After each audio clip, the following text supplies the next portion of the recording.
మహేశ్వర్ రెడ్డి గారు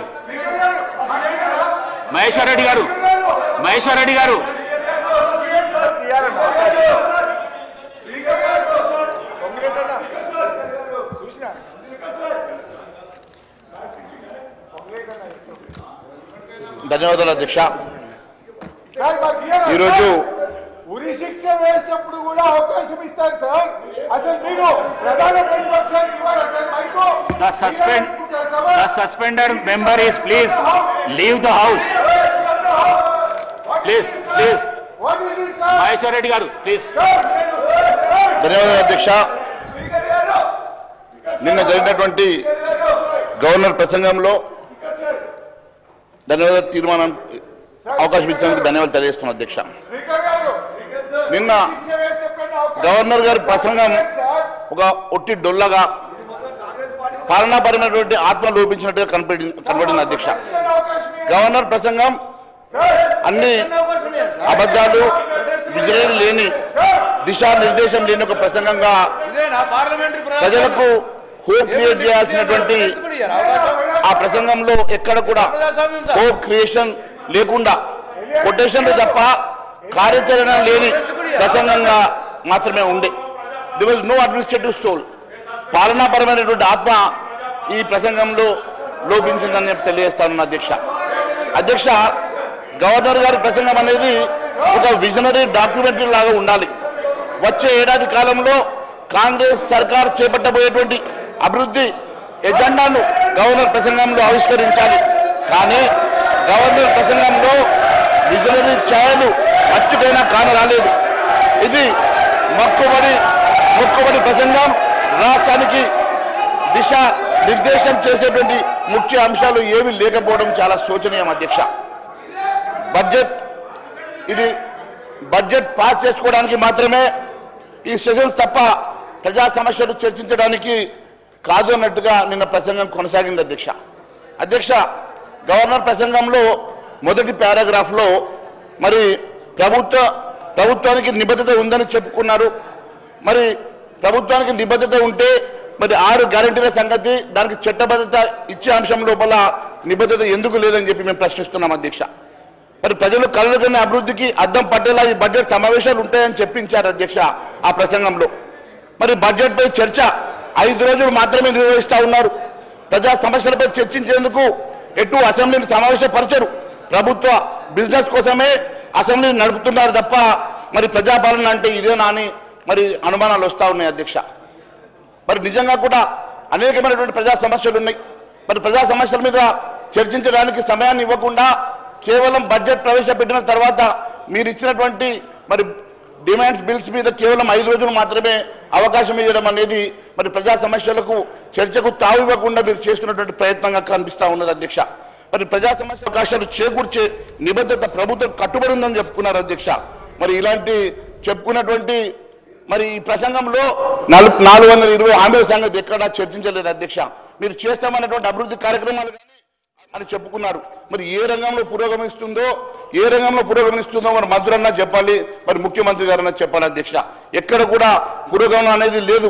మీరు కేవలం మాటలకు మీరు చెప్పేటువంటి స్క్రిప్ట్లో మాత్రమే రాసుకున్నారు తప్ప పురోగమనం అనేది ఎక్కడ కనబడడం లేదని చెప్పేసి తెలియజేస్తా ఉన్నాం అధ్యక్ష. అప్పులు చేయడంలో మీరు పురోగమనం ఇచ్చినారనేది వాస్తవం అధ్యక్ష. కేవలం అప్పులు చేయడానికి మాత్రమే పురోగమనం కనిపిస్తూ ఉన్నది కానీ అభివృద్ధిలో ఎక్కడ పురోగమనం లేదనేది చాలా స్పష్టమవుతా ఉన్నది అధ్యక్ష. ఇది కేవలం మరి అప్పులు చేయడం కోసమే ఈ రాష్ట్రం ఏర్పడ్డట్టుగా కేవలం ఒక సంవత్సరంలోనే 1,52,000 కోట్ల అప్పులు తీసుకొచ్చేసి పురోగమిస్తుందని చెప్పుకునే ప్రయత్నం చేస్తున్నారు కానీ ఇచ్చిన హామీలు నెరవేర్చాలన్న చిత్తశుద్ధి ప్రభుత్వానికి కనబడతలేదు అధ్యక్ష. మరి ఎక్కడైనా సరే మీరు గ్రామాలు, పట్టణాలు ఎన్నిక అయిపోయి వాళ్ళ టర్మ్ అయిపోయిన తర్వాత కూడా మళ్ళీ ఎన్నికలు పెట్టకుండా ఎక్కడ కూడా లోకల్ బాడీస్ లేకుండా ఈరోజు పురోగమనం అని చెప్పి మీరు చెప్పే ప్రయత్నం చేస్తూ ఉన్నారు అధ్యక్ష. కనీసం ఎన్నికలు చేసి మరి వారిని అక్కడ ఉన్నటువంటి మరి లోకల్ బాడీ ఎన్నికలన్నా మీరు ఈరోజు పెట్టుకునేటువంటి పరిస్థితులు లేకపోవడం చాలా బాధాకరంగా ఉన్నది అధ్యక్ష. అన్ని ఖాళీలుగా ఉండి ఈరోజు ఎక్కడ కూడా గ్రామీణ ప్రాంత అభివృద్ధికి నోచుకునేటువంటి పరిస్థితి కనబడతా ఉన్నది అధ్యక్ష. అక్కడ రిప్రజెంటేషన్ లేక మరి అక్కడ సుపరిపాలన లేని పరిస్థితి చాలా స్పష్టంగా కనబడతా ఉన్నది అధ్యక్ష. అంతేకాదు అధ్యక్ష, ప్రభుత్వానికి ఒక డైరెక్షన్ లేదు అధ్యక్ష. ప్రభుత్వం ఈరోజు ఇక గవర్నర్ ప్రసంగంలో మాత్రమే అది కనపడతా ఉన్నది కానీ ఎక్కడ కూడా డైరెక్షన్ లేనటువంటి ప్రభుత్వం గవర్నర్ ప్రసంగం పారా 4లో సంబంధిత వర్గాల అభిప్రాయాలతో విధానాల రూపకల్పన నిర్ణయాలు తీసుకోవడంలో కాంగ్రెస్ ప్రభుత్వం స్థిరమైన మార్గాన్ని నిర్ధారించిందని చెప్పుకున్నారు. ఏది ఆ స్థిరమైన మార్గం? ఆ స్థిరమైన మార్గం అంటే ఏందో మరి మధుర కన్నా అర్థమైందో మరి మధురను ఒకసారి ఆలోచన చేసి చెప్పాల్సిందిగా మేము కోరుతా ఉన్నాం అధ్యక్ష. మరి స్థిరమైన ఇలాంటి మాటలైతే పునాదులు పిల్లర్లను పటిష్టపరచడం, సంబంధిత అభివృద్ధి, వినూత్నమైనటువంటి స్థిరమైనటువంటి పురోగతి అంటూ పదాల గారడి బాగా చేసిండ్రు తప్ప ఎక్కడ కూడా ఆచరణలో కనబడడం లేదు అధ్యక్ష. నేను ఒకటి అడుగుతా ఉన్నాం అధ్యక్ష, ఏది ఆ స్థిరమైన మార్గం? ఆ స్థిరమైన మార్గం అంటే మరి ఏందో ఒకసారి మీరు వివరిస్తే బాగుంటుంది. ఇక్కడ రైతులు, యువత, మహిళలు, కార్మికుల అభిప్రాయాలు ఏ అంశంలో తీసుకున్నారో కూడా చెప్పాల్సినటువంటి అవసరం ఉన్నది అధ్యక్ష. అంతేకాదు అధ్యక్ష, ఈరోజు సామాజిక పెన్షన్ల పెంపు విషయంలో పక్క రాష్ట్రంలో ఉన్నటువంటి చంద్రబాబు నాయుడు గారు కూడా వారు ఇచ్చినట్టుగా సంతకం పెట్టిన వెంటనే వారు అక్కడ ఉన్నటువంటి పెన్షన్స్ని వారు ఇస్తూ ఉన్నారు. మరి అదే ఇక్కడ తెలంగాణ రాష్ట్రంలో ఈరోజు పెన్షన్ల పెంపు విషయంలో ఎక్కడ మాట్లాడడం లేదేమంటే అప్పుల సంగతి చెప్తా ఉన్నారు. అలాంటి అప్పులు పక్క రాష్ట్రంలో కూడా ఉన్నాయి అధ్యక్ష. పక్క రాష్ట్రంలో కూడా ఇలాంటి అప్పులు మరి అనేకమైనటువంటి అప్పులు చేసినటువంటి పరిస్థితి మనం చూసాం. మరి అన్ని అప్పులు ఉన్నటువంటి పక్క రాష్ట్రంలో వారు ఇచ్చినటువంటి మాట ప్రకారం సామాజిక పెన్షన్ల పెంపు విషయంలో అక్కడ చంద్రబాబు నాయుడు గారు మరి అక్కడ ఖచ్చితంగా వారికి పెన్షన్లు మరి ఎవ్రీ మంత్ ఇస్తున్నారు. కానీ మన రాష్ట్రంలో మాత్రం కొత్త పెన్షన్ల విషయంలో కానీ లేకుంటే పెంచుతామని చెప్పినటువంటి పెన్షన్ల విషయంలో కానీ ఎక్కడ ఏ నిర్ణయం తీసుకోకపోవడం చాలా బాధాకరంగా ఉంది అధ్యక్ష. ఈరోజు అధికారంలోకి వచ్చి 15 నెలలు దాటినా కూడా ఇప్పటి వరకు పెన్షన్ల మీద కనీస కసరత్తు చేయాలన్నటువంటి ఆలోచన లేకపోవడం, దానిపై జూన్లోనే మరి ముఖ్యమంత్రి గారికి నేను బహిరంగ లేఖ రాసిన అధ్యక్ష. ఇప్పటి వరకు మరి ముఖ్యమంత్రి గారు మరి దాని మీద ఎలాంటి నిర్ణయం తీసుకోకపోవడం చాలా శోచనీయం అధ్యక్ష. అంతేకాదు ఇచ్చిన హామీల మేరకు సామాజిక పెన్షన్ మొత్తం 15 నెలలైనా కూడా మరి ఈ రాష్ట్రంలో మాత్రం అది మరి అమలు చేయకపోవడం చాలా బాధాకరంగా ఉన్నది అధ్యక్ష. 2000 రూపాయలు 4000 చేస్తామన్నారు. అదే కాకుండా మరి ఫిజికల్ ఛాలెంజ్ వారికి 6000 రూపాయలు చేస్తామని చెప్పి ఒప్పుకున్నారు అధ్యక్ష. ఇప్పటి వరకు వారికి 4000 పెన్షన్ కానీ మరి ఫిజికల్ ఛాలెంజ్ వారికి 6000 పెన్షన్ కానీ ఇవ్వకపోగా కనీసం కొత్తగా 5 లక్షల దరఖాస్తులు వచ్చినాయి అధ్యక్ష. 5 లక్షల దరఖాస్తులకు కూడా ఇప్పటి వరకు వారికి కొత్త పెన్షన్లు ఇవ్వాలన్న ఆలోచన ఈ రాష్ట్ర ప్రభుత్వానికి లేదంటే వీరు ఏ రకంగా అబద్ధాల గారడితో, అబద్ధాల మాటలతో, అబద్ధాల హామీలతో ఏ రకంగా తెలంగాణ రాష్ట్రంలో ఈరోజు అధికారంలోకి వచ్చిండ్రో ఇది చాలా స్పష్టమైతే ఉన్నది అధ్యక్ష. అంతేకాదు అధ్యక్ష, కేవలం అధికారం వచ్చిన 100 రోజుల్లోనే అమలు చేస్తామని చెప్పినటువంటి మరి అప్పటి పిసిసి అధ్యక్షుడిగా ఉన్నటువంటి రేవంత్ రెడ్డి గారు ముఖ్యమంత్రి అయిన తర్వాత 100 రోజులు కాదు కదా 15 నెలలు దాటిన ఇప్పటి వరకు కొత్త పెన్షన్ల విషయంలో కానీ లేకుంటే ఇచ్చిన ఉన్న పెన్షన్లని 2000 4000 చేస్తామన్న అంశంలో కానీ వారు ఎక్కడ కూడా కనీస ఆలోచన కూడా చేయకపోవడం నిజంగా బాధాకరంగా ఉన్నది అధ్యక్ష. అదే అప్పుల విషయం అంటే పక్క రాష్ట్రంలో కూడా అప్పులు ఉన్నాయి. పక్క రాష్ట్రంలో కూడా అప్పులు కుప్పలుగా ఉన్న వారు ఇస్తున్నప్పుడు మరి మీకెందుకు మరి అడ్డంకులు వస్తూ ఉన్నాయో మాకు తెలియడం లేదని అధ్యక్ష. తెలంగాణలో ప్రస్తుతం 44 లక్షల మంది లబ్ధిదారులు ఉన్నారు అధ్యక్ష. అదే కాకుండా 44 లక్షల మంది, మీకు కావాలంటే మైక్ ఇవ్వండి సార్, మైక్ ఇవ్వండి వాళ్ళకి. ఎందుకు రన్నింగ్ కామెంటరీ? ఇప్పుడు ఆ నిర్ణయం ఏదో తీసుకున్నారు కదా, వాళ్ళ మీద కూడా నిర్ణయం తీసుకోండి సార్. వాళ్ళకు న్యాయం, వీళ్ళకు న్యాయమా సార్ ఇది? ఈరోజు నేను ఒకటి అడుగుతా ఉన్నాను అధ్యక్ష, ఈ రాష్ట్రంలో దాదాపు 44 లక్షల మంది పెన్షన్దారులు ఉన్నారు అధ్యక్ష. మరి వీరిలో 5 లక్షల మంది దివ్యాంగులు ఉన్నారు అధ్యక్ష.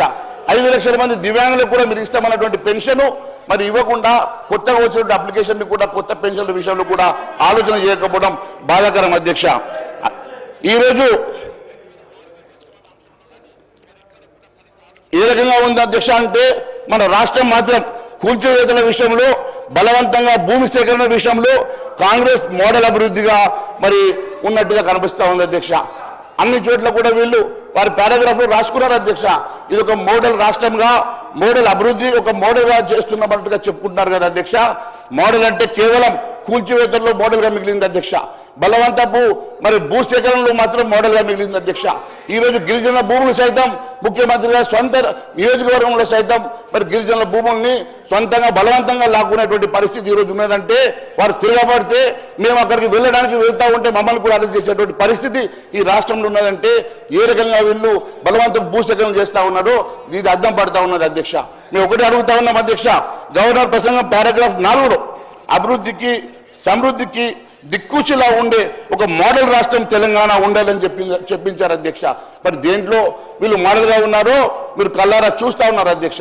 ఈ మోడల్ కేవలం హైడ్రా పేరు మీద కూల్చివేతలు లేకుంటే గిరిజనుల దగ్గర బలవంతంగా భూములు సేకరణ చేయడంలో మాత్రమే వీళ్ళు పెద్ద ఎత్తున మోడల్గా కనబడతా ఉన్నారు తప్ప ఈ రాష్ట్రంలో నిజంగా ఈ రాష్ట్రంలో పేద బడుగు బలైన వర్గాల కోసం వారి సంక్షేమం కోసం వారికి ఇచ్చిన హామీల కోసం మాత్రం ఆలోచించే పరిస్థితి రాష్ట్రంలో లేకపోవడం చాలా బాధాకరంగా ఉన్నది అధ్యక్ష. మరి ఎన్నో అంశాల లోపల భూసేకరణ విషయమే కాదు, మూసి ప్రక్షాళన హైడ్రా పెరిమిట మీరు కూల్చివేతలు దాదాపు 100 రోజుల్లో దాదాపు 100 ఇళ్లు కూల్చివేసినటువంటి ఘనదేవకన్నా ఉంది అని అంటే అది రాష్ట్ర ప్రభుత్వానికి ఉన్నది అధ్యక్ష. అదే మాదిరిగా ఈరోజు చూస్తూ ఉంటే 24 జూలైకి ముందు నిర్మించిన నిర్మాణాలను కూల్చేదే లేదంటూ ఉన్నాడు కమిషనర్ అధ్యక్ష. అంటే దానికి ముందు కట్టుకున్న వాటిని కూల్చినట్టు అధ్యక్ష. కానీ పేద బడుగు బలైన వర్గాలు చిన్న గుడిసెలు వేసుకుంటే చిన్న చిన్న ఇండ్లు కట్టుకుంటే వాటిని మాత్రం నిర్దాక్షిణ్యంగా కూల్చేస్తూ ఉన్నారు. నిర్దాక్షిణ్యంగా వారిని కూల్చేసి అక్కడ మరి వారి భయభ్రాంతులు చేస్తూ ఉన్నారు. మరి బడబాబుల దగ్గరికి వెళ్ళడానికి మాత్రం వీరికి ధైర్యం లేదు అధ్యక్ష. ఎందుకంటే బడాబాబుల వెనుక ఎంతో మంది నేతలు ఉన్నారా, నాయకులు ఉన్నారా, పెద్ద మనుషులు ఉన్నారా, వాళ్ళ జోలికి వెళ్ళడానికి వీరికి మాత్రం చేతులు రావడం లేదు. కానీ అట్టడుగు బడుగు బలైన వర్గాలు పేదవాళ్ళు గుడిసెలు చిన్న చిన్న ఇళ్లు కట్టుకునే వారి మాత్రం కూల్చడానికి మాత్రం వీరు వెంటనే రాత్రికి రాత్రి వెళ్ళి 100 ఇళ్లు కూల్చేయడం అనేది చాలా బాధాకరం అని చెప్పి నేను తెలియజేస్తా ఉన్నాను అధ్యక్ష. అంతేకాదు అధ్యక్ష, ఇది కేవలం గిట్టని వారిపైనే ప్రయోగించేటువంటి హైడ్రాగా ఉన్నది తప్ప ఇది వాస్తవంగా ఇది మరి అందరికీ నిజంగా మీరు చేస్తున్నటువంటి మూసి ప్రక్షాళన కోసమో పేరు మాత్రమే పెట్టారు తప్ప ఇది మీరు కేవలం కక్ష సాధింపు కోసమే వాడుతున్నట్టుగా కనిపిస్తా ఉన్నది అధ్యక్ష. అంతేకాదు అధ్యక్ష, ఈరోజు ఈ రాష్ట్ర ప్రభుత్వం తీసుకున్నటువంటి నిర్ణయాలు మరి పాత బస్తీలో తీసుకునేటువంటి ధైర్యం ఉన్నదా అధ్యక్ష వీళ్ళకి? పాత బస్తీలకు ఒక న్యాయం, మరి ఇక్కడ ఉన్నటువంటి కొత్త బస్తీకి మరి ఒక వర్గానికి మాత్రమే మీరు ఈ రకంగా చేస్తూ ఉన్నారు కదా. పాత బస్తీలో ఉన్నటువంటి అనేకమైనటువంటి అక్రమ కట్టడాల విషయంలో ఎందుకోసం ఆలోచన చేయడం లేదో ఒకసారి ఆలోచించాల్సిన అవసరం ఉన్నది అధ్యక్ష. అప్పుడు అనుమతులు మీరు ఒక్కసారి ఆలోచిస్తే అధ్యక్ష, అప్పుడు అనుమతులు ఇచ్చి ఇప్పుడు కూల్చివేయడం ఏమని చెప్పి హైకోర్టు ప్రశ్నిస్తే దానికి సమాధానం లేదు అధ్యక్ష. అంతేకాదు అధ్యక్ష, అక్రమ నిర్మాణాలకు అనుమతి ఇచ్చిన అధికారులపై కేసులు పెట్టాలని చెప్పి హైకోర్టు చెప్తే ఇప్పటి వరకు కేసు పెట్టినటువంటి పరిస్థితి ఈ రాష్ట్రంలో లేదంటే ఏ రకంగా పాలన నడుస్తూ ఉన్నదో ఒకసారి ఆలోచన చేయాలి అధ్యక్ష. అంతేకాదు అధ్యక్ష, మరి 100 రోజుల్లో 300 నిర్మాణాలను కూల్చివేసినటువంటి హైడ్రా మరి ఇక్కడ ఉన్నటువంటి బడాబాబుల ఇళ్ల దగ్గరికి వెళ్ళాలంటే వారికి మరి జంకుతా ఉన్నారు, ఎందుకో తెలియజేసినటువంటి అవసరం ఉన్నది అధ్యక్ష. అంతేకాదు అధ్యక్ష, ఈరోజు రేవంత్ రెడ్డి గారి సొంత అసెంబ్లీ సెగ్మెంట్లో కొడంగల్ భూసేకరణ నోటిఫికేషన్ మీద హైకోర్టు స్టే విధించేటువంటి పరిస్థితి ఏర్పడ్డదంటే మరి ఇది సరిపోదా అధ్యక్ష? మరి ఏ రకంగా ఈ రాష్ట్ర ప్రభుత్వం బలవంత భూసేకరణ చేస్తూ ఉన్నదో చెప్పడానికి అడ్డం పడతలేదని అడుగుతా ఉన్నాను అధ్యక్ష. అంతేకాదు అధ్యక్ష, రద్దు